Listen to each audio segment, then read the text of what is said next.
नमस्कार बंधुरा गोपाल भाड़ेर गल्प चैनेले आपनादेर स्वागत। आमी प्रमिला चले एसेछि आपनादेर जोन्नो गोपाल भाड़े आज एकटी नतून गल्प निये। गल्पटिर नाम योग्यतम राजवैद्य। ताहले चलुन देरी ना करे शुरू करी आजकेर गल्प। एकबार महाराज कृष्णचंद्रेर राजवैद्य नियोगेर प्रयोजन देखा दिल। राजामशाई राजवैद्येर सन्धान करेछेन, खबरटी चारिदिके छड़िये पड़ल। फले राजदरबारे कर्मप्रार्थीदेर भीड़ जमे गेल। राजा कृष्णचंद्र योग्यतम राजवैद्य निर्वाचनेर दायित्व गोपालेर ओपर अर्पण करे निश्चिंत हलेन।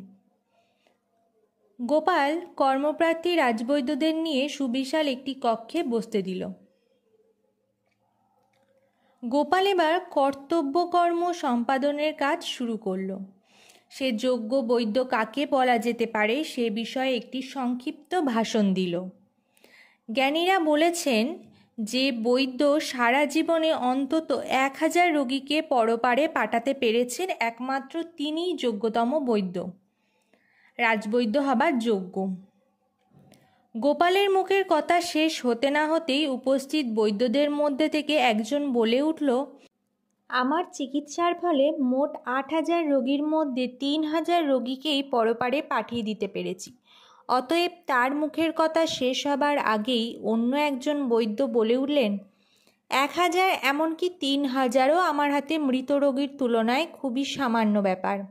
आमी ओनार चेये ढेर बेशी रोगीके मेरेछि, प्रयोजने प्रमाणও दिते पारी। আর একজন বৈদ্য দাবি করল এ ব্যাপারে তার কৃতিত্ব নাকি আরও অনেক বেশি। সে নাকি সারা জীবনে 7000 রোগীকে চিকিৎসা করেছে, তাদের মধ্যে 6000 রোগীই মারা গেছে। এভাবে বৈদ্যরা নিজ নিজ যোগ্যতা ফিরিস্তি দিতে লাগলো। এমন সময় এক পাকাচুল বৃদ্ধকে ঘর ছেড়ে বেরিয়ে যেতে দেখল। গোপাল তাকে ডেকে বলল, আপনি একজন চাকুরি প্রার্থী, কিন্তু নিজের যোগ্যতার পরিচয় না দিয়ে আপনি চলে যাচ্ছেন, ব্যাপার কি? বৃদ্ধ চাপা দীর্ঘশ্বাস ফেলে বলল, মহাশয়, সারা জীবনে কত শত রোগীর যে চিকিৎসা করেছি তা গণগাথা নেই, কিন্তু এত কম রোগী আমার হাতে মরেছে যে এ আসরে তা বুক ফুলিয়ে আমার পক্ষে বলা সম্ভব নয়। আমি নিঃসন্দেহে যে আমি কিছুতেই এখানে পাত পাবো না, তাই মানে আসর ছেড়ে বেরিয়ে যাওয়া ছাড়া আমার গতান্তর নেই। গোপাল বৃদ্ধ বৈদ্যটিকেই রাজবৈদ্য হওয়ার যোগ্যতম ব্যক্তি জ্ঞান করে চাকুরিতে বহাল করল। তো বন্ধুরা, এই ছিল আজকে আমাদের গোপাল ভাঁড়ের একটি গল্প, যোগ্যতম রাজবৈদ্য। গল্পটি যদি আপনাদের ভালো লেগে থাকে অবশ্যই লাইক, শেয়ার, কমেন্ট করবেন এবং চ্যানেলে যদি নতুন হয়ে থাকেন চ্যানেলটিকে সাবস্ক্রাইব করে আমার পাশে থাকবেন।